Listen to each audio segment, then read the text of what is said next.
What's going on, guys? I am host Crimz from the Top Cut, and this is actually a very special vlog that I'm going to be doing today because I guess it's been a long time coming. Everybody always asks me about my other hobbies besides Pokemon, and the truth is, I play card games. That's really all I do. I don't play video games. That's not really my thing. I really don't go out to watch movies or anything like that. But card games own my heart. So whenever whenever somebody tells me that they have a new trading card game they want me to check out or whatever, my eyes light up and I'm always down to play. I just love learning new games and playing against people who are experienced at those games. That's kind of how I test my my strategic mind, right? So I'm going to talk about SolForge because it's currently the game that I play the most. It's, well, besides Pokemon, obviously. And I love the game. I truly do. It's created by Stoneblade Entertainment and Richard Garfield. Richard Garfield actually made Magic the Gathering, which happens to be the granddaddy of them all. And then you have Stoneblade Entertainment, who actually happened to make Ascension, the deck building game. So both of these games are great, and I knew that they were going to have a great product with SolForge. I couldn't wait to play it. And it just recently went into open beta, so I've been playing it nonstop since then.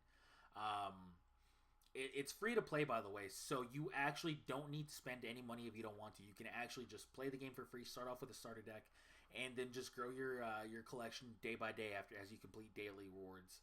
So that part's awesome, the fact that you don't have to spend money. I decided to spend money because I really wanted to test my mettle against the best in this game, just since there's a lot of Magic players that do play it and whatnot.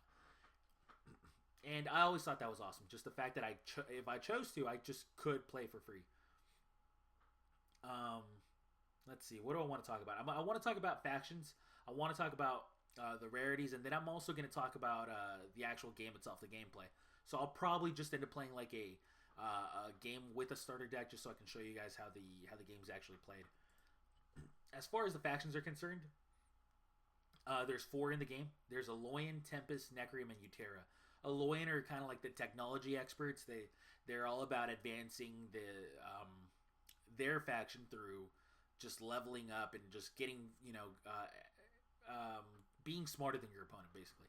Tempest is all about I guess, I don't want to say nature because that's Utera, but they're about the elements, I guess is the best way to put it. They like abusing mobility because of the wind and whatnot, and they like dealing that was kind of a tongue twister, I guess. Dealing direct damage to the face, kind of like burning you in a sense. You have Necreum, which are the people that just they deal with death. They're necromancers. They're succubus. They're zombies. They're abominations. They're everything. They're everything you kind of dread. They're your nightmare. And then finally, you have Utera, who are the nature guys. They're all about being bigger creatures than you. They like filling up their area, their play area, because they're one with nature, I guess is the best way to put it. And these factions all behave very differently, which is really cool. I really like that. There's really a lot of personalization in the game, and the storyline is awesome. You just feel like really like there's a lot of flavor in the game, I guess is what I'm trying to say, and they did a great job with that. So the rarities, there's 4 different types of rarities in the game. There's the common, but then you jump directly into rares, and that's because of the way they sell their booster packs. I'll explain that in a second. But then after your rares, you have your heroics, which are basically rares in like Pokemon terms, and then finally you have legendaries, which happen to be the ultra rares in a sense. The way that you can purchase booster packs, since there is free to play, is there is a free booster pack which is purchased through silver, and that's the basic booster pack. You get 2 commons and a rare. Then after that, you can start buying actual packs, and then the normal booster pack offers you at least 1 heroic. The premium booster pack offers you at least 1 legendary. And then obviously you get more cards as you buy bigger and better packs. But yeah, you can buy the basic booster packs. These only come with 3 cards, and then these get much bigger. But that's the way that you can start gaining a collection that way.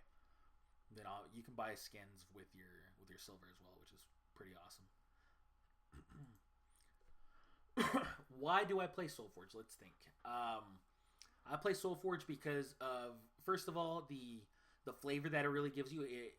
They're very good at what they do when it comes to making you feel like you're immersed in the game, and that's something Pokemon does very well as well, which is really why I started loving Pokemon so much. I felt like I was actually playing something more than just a few random cards, and that's what the best card games in the game do, or in the business do, and I'm really happy that SolForge offers that. I feel like the gameplay is actually really deep, even though the game itself is really simple. Like, you only have a 30 card deck. You can only play a max of 3 of any one card, and then you just draw 5 cards a turn. You discard your hand at the end of the turn. You draw 5 more. You shuffle it every time you level, which is every 4 turns. Every time you rank up, I guess. Let me see if I have my actual starter deck. I believe it's this one. Yeah. And I'm going to play against the hard computer. He can play. We're going mirror match, baby. But yeah, it's very deep, even though it's very simple, and I love that about games. I love the fact that you don't necessarily have to have these super complicated games that have a million different rules, and that's not for me. I just want to be able to jump right into a game. So here we go. We just jumped right into a game, and it just so happened to be that I got to go first. If you go first, you can only play 1 card out of your hand, and then you discard the rest. And then from that point on, you're just gonna be able to. Everybody's gonna be able to play 2 cards, and then some. Once you play a card, it automatically levels, but you don't get to draw it again until after you shuffle your deck back in. Like, you shuffle your hand into your entire discard pile and everything back into your deck, and that's every time you rank up, which is every 4 turns. So, like, for example, let's say I play this 4/5, which is 4 attack, 5 health creature. The next time I draw him, he'll be a 7/8. And then after I play him, the next time I draw him, he'll be an 18/19, and then at this point you really get rewarded because 18/19 happens to be pretty awesome. So I'm going to just play him because he offers a pretty good upside once you rank him up to rank 3, and then I'm gonna battle, which doesn't do anything because he just came into play, so he doesn't actually get to battle until the beginning of my next turn, unless he's got a little lightning bolt by him, which means aggressive. And here my opponent did something very simple. This is kind of what the game's all about, and that's he's going to be on defense here. So he plays a bigger creature that's going to survive my attack, and then is going to stay in play. So he essentially 2-for-1s me, right? And then he just plays a Spark Ball, which also happens to be a very big creature. However, I am a lucky guy, and I happen to draw a Hungering Strike, so that's going to change his plans a little bit. Target creature and opponent controls, it's -1 attack. Not necessary. So the Hungering Strike, what it does is it gives one of my creatures +3 and one of his creatures -3 attack. So if I put it on him, I'll be able to kill him in 1 turn, in 1 hit, and he won't be able to kill me back. And that's a pretty good plan. I'm down to do that. So +3 attack on me, -3 attack on him. And now if I battle, you'll see that my guy stayed alive and his didn't. So that's always awesome. And then I'm going to play my Grimgaunt Predator. Ugh, these cards are really hard to pronounce. And I'm going to pass. This card is heroic, so, I mean, right away you know that it's going to do something pretty awesome. It's got 5/5 base, so I didn't want to put it directly in front of the Spark Bot because the Spark Bot's got a 5/6 base, and he'll just survive through my attack. But then whenever a creature in my lane is destroyed, basically dies, he gets +2/+2. So basically, a creature sitting here, if it ever gets destroyed, he'll be able to get +2/+2. So he actually just gave me -5 attack and then played his own Predator. So I'm definitely going to have to move. It's got mobility 1, which is what's really awesome about this, in order to avoid punishment, I guess is the best way to put it. Electronet, which is what he'd used on me to give me -5 attack, is probably what I'll be doing myself. You can combine it with this card, which is pretty cool. Whenever she enters the field, you may destroy a target creature with 1 or less attack and opponent controls. So if I wanted to 2-for-1 myself, I could play Electronet on the Predator, and then play my witch, destroying the predator, and then giving him +2/+2. I'll probably end up doing that. It doesn't necessarily 2-for-1 me because I do get a witch in play at the same time. I can't think of a better plan. I don't really want to play the Fellwalker here because then I wouldn't be able to do something about the predator, and the predator happens to be my worst nightmare. So I'm going to do that. I'm just going to play my witch here. That way my predator gets to move everywhere. And then I'm going to target his predator, destroying him and making mine a little bit bigger. Now, if I wanted to move him here, I could. He would survive his attack, deal 2 damage there, but that doesn't actually do anything for me. I'd rather not. I'd rather just battle, dealing 9 damage to him, and then he deals 5 to me. At this point, I can actually move the predator here at that now, because then he'll be able to survive one of Sparkbot's hits, and then I'll be able to actually mess around and move. Otherwise, he would just, and I'm going to do that, because otherwise what he would just get to do is just play something bigger than my predator and kind of eat me alive. So, in a sense, I'm safe here, if that makes any sense. So he's going to play Cold the Weak, which is a card I was actually about to talk about. At level 1, it destroys any creature with 4 or less attack. Then once you draw it again, and he's 7 or less attack, finally 14 or less attack. Unfortunately, it got nerfed, so it's not as strong as it could be. And that's a shame because the card used to be pretty awesome. Alolan General is a rare who gives...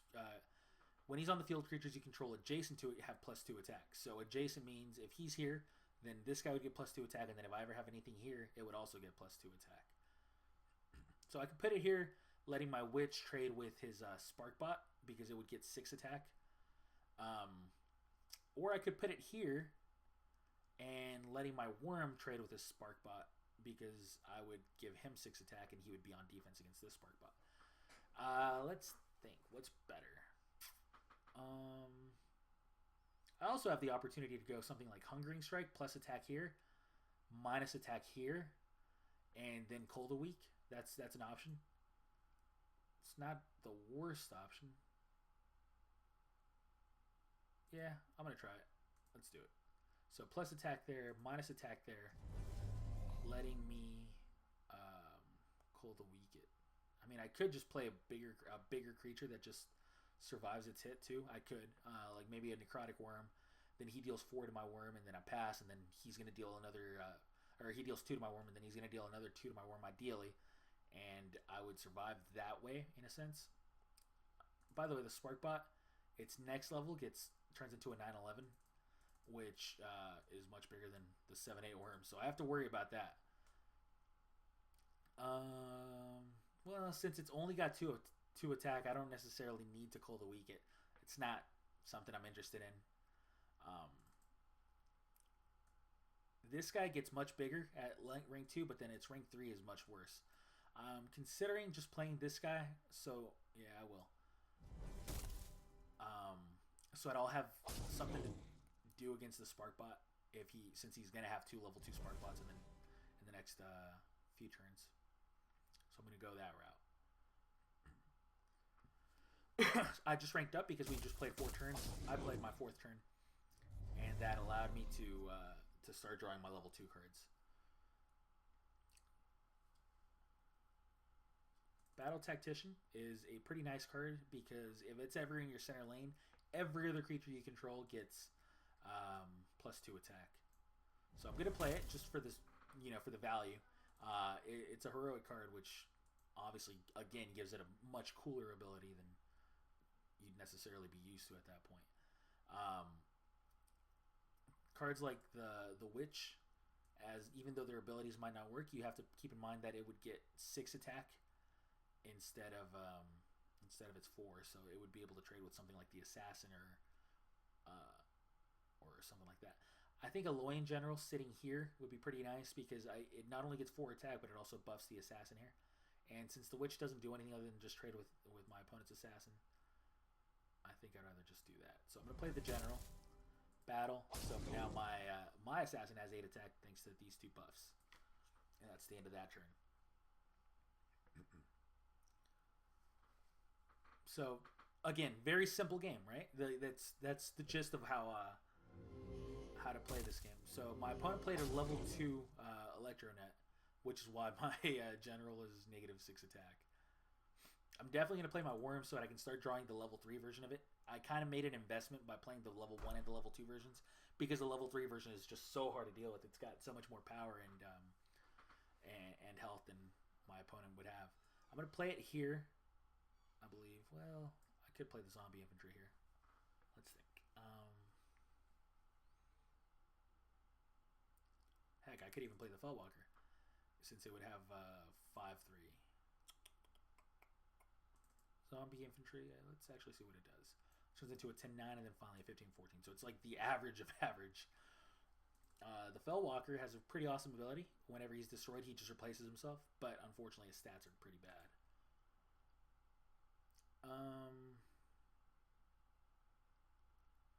I'm going to play the Fellwalker here. Well, no, I'm going to play... Yeah, I'm going to play the Fellwalker. So I'm playing the Fellwalker. And then I'm going to play the Worm. The Worm, I'm just going to play it here because, I mean, my -6 attack just doesn't do anything. I might as well do something useful with my turn and get rid of his zombie. And even though my zombie traded with his creature, I still replaced itself. So a little bit of value, nothing special. So what he did to counter me was he played a Fellwalker that's going to survive through my worm, since my worm's only got 5 health left, and then it's going to replace itself. So it's a nice little thing. Whenever a creature has 4 or less attack, so I can play Hungering Strike. Probably buffing my Tactician since it doesn't actually do anything, and giving another creature -5 attack so I could like reduce the Fellwalker's attack. That way my worm survives the first Fellwalker. I could actually play the Electronet, giving something -10 attack. Like for example, I go Electronet onto the zombie infantry. Essentially 1-for-1-ing against an infantry, which just eats my zombie alive anyways. Let's see. Yeah, I'm going to do that. So I'm going to play Electronet, reducing the zombie infantry to 0 attack. And then I really don't want my worm to die. Not like that. So even though the Gloom Reaper Witch would be able to, or wouldn't be able to do much, but it would be able to level up to 15-14, I think I'd rather just play the Hungering Strike, raising my attack here and lowering my attack there, or lowering his attack there, so that my worm can at least trade 1-for-1 with a zombie, and I get a little bit of extra boost. These might not be the best plays. Talking and playing, just so you guys know, is not an easy task. I don't know if you guys have ever tried that before, but it's a lot easier to it's a lot harder to talk and play than it is to just play. Again, I'm a big fan of just leveling most of these cards, even though this one I'm not a big fan of leveling. So, for example, a lot of cards I just play their level 2s just to be able to potentially draw into their level 3, just because it's such a nice gamble.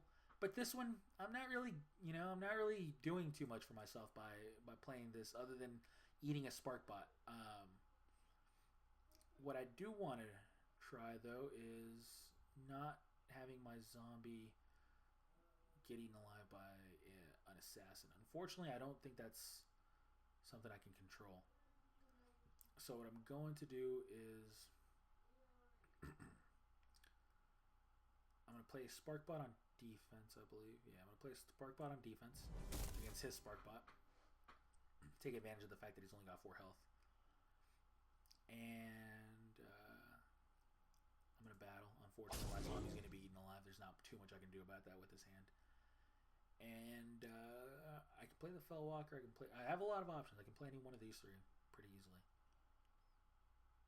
Do I want to be aggressive? He is only at 51 health. You start off with 100. I guess I haven't even said that yet. Start off with 100, and he's down to 51. So I'm definitely on the aggressive here because I got to go first. So I want to take advantage of that. Zombie infantry becomes a 10-9, 15-14. Okay, that's what I'll do. I'll play zombie infantry here. Ideally, just going surviving with one health point here, and then just trading with his much bigger spark bot here. That's what I'll ideally do. However, things don't usually work out that way, and that's kind of what ended up happening. Was his Hungering Strike let him trade 1-for-1 here, and then let his spark bot survive. I did draw my level 3 Hungering Strike, which its ultimate ability is pretty nice. It really controls combat.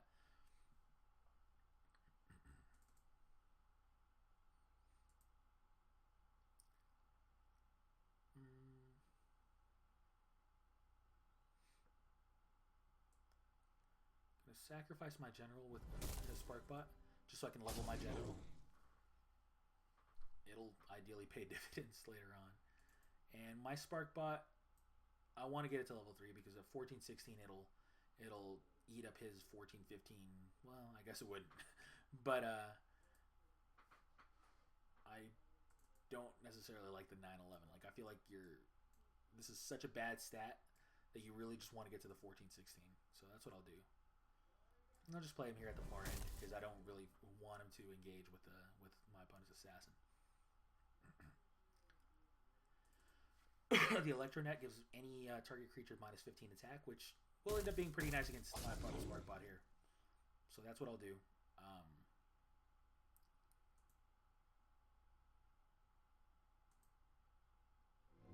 And then I'll probably just play an assassin here on defense.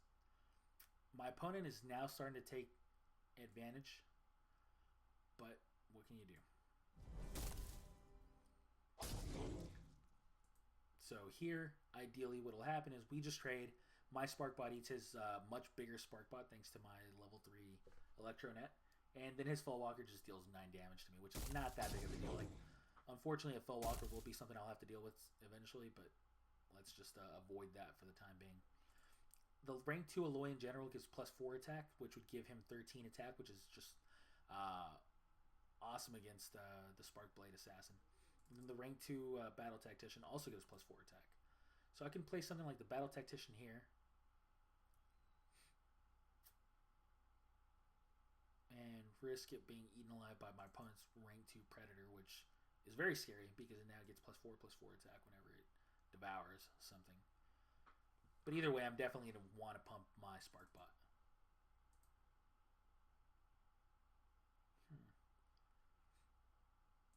I think I'm going to play my Tactician. It's a little dangerous, but the Tactician at rank 3 is just much better. Rank 3 Tactician gives +8 attack to all creatures in every lane, so you just really want to get that in play. And then the Aloy in general also has a really nice ability, +6 attack to creatures adjacent to it. It would also get it would also be an 8/13 if I played it against the Fell Walker here, which is something to keep in mind. And I will, just because I don't want to take 9 damage over and over. So I'm going to do that. Unnecessarily trade 17 attack for my opponent's much bigger creature. That's fine. And then my Tactician will actually be an 11/11. I forgot to mention that. The general buffs up the Tactician, so that ended up working out pretty well. So he moved his Predator out of the way because he didn't want to trade down. And now now I'll be able to do stuff. Let's see.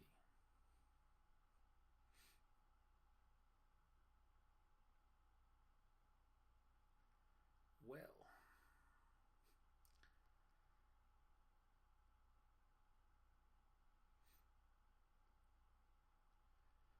my Tactician gives +4 attack, so if I'm on defense, I'm going to be able to play like my Fell Walker here, and the Predator's going to be going down. That's fine. Okay. So I'm going to play Fell Walker here to trade 1-for-1 against his Predator.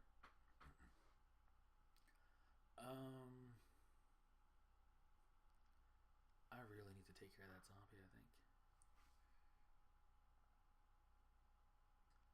I was considering Cola Weakening so I could get in for 7, but that just doesn't do anything. I'd rather just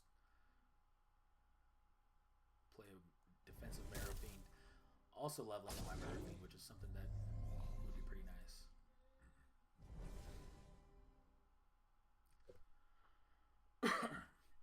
So the game's going pretty long. I didn't expect for the game to go this long, but I guess they are starter decks. Um, I apologize if the game started to drag for you guys, but we're now at rank 4. Once you get to once you start playing these better decks, you'll start getting games that really go a lot faster. Like by rank 2, the game might be done just thanks to the aggressive nature of things like Utera and Tempest. And then you have decks that just actually want to do the exact opposite, like Aloyan or Necrium, which just want to extend the game and they want to get to that rank 4, rank 5. 5-8 against my 7-7. Unfortunately, that's not going to be something I'm down for. I'll probably just Hungering Strike here. Hungering Strike, I believe it's +5, -5. So I could put it here to give him... No, that would be good.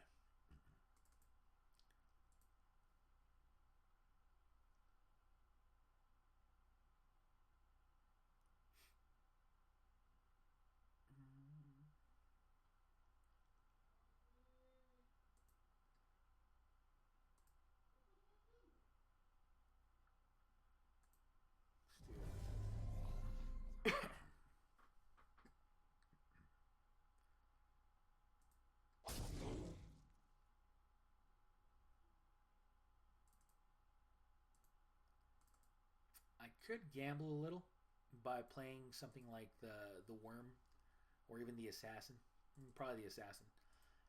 And just hoping that my Tactician stays alive long enough to be able to have the Assassin trade against his Assassin.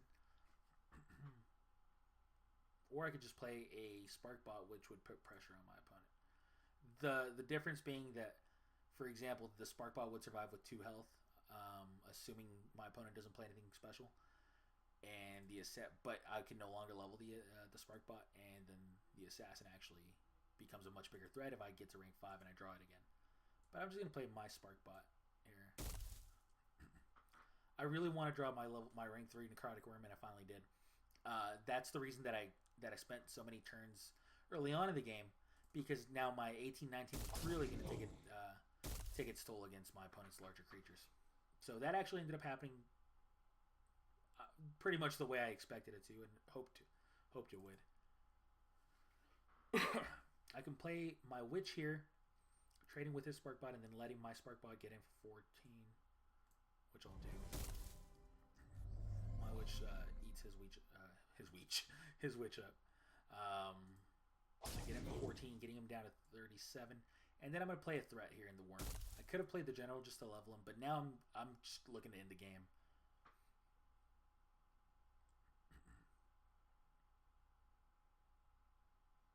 And yeah, I do apologize again. The length of the game is a little unexpected, but that's fine. These guys, he just decided to go with a lot of trades, and then his Fellwalker, he's hoping for it to trade with my Worm. Or actually, it wouldn't even trade because it only deals 18 damage between both Fellwalkers.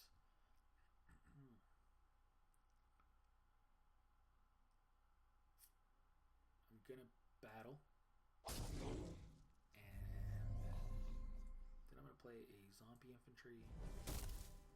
I'm considering playing my Marrow Fiend over the Fellwalker because I just don't feel like this game's going to end anytime soon. And I just want to draw the much higher ranking cards. I want to start putting pressure on my opponent too. So I drew the rank 3 Battle Tactician, which is awesome. This is incredible. It's got 17 health, which is a really big butt.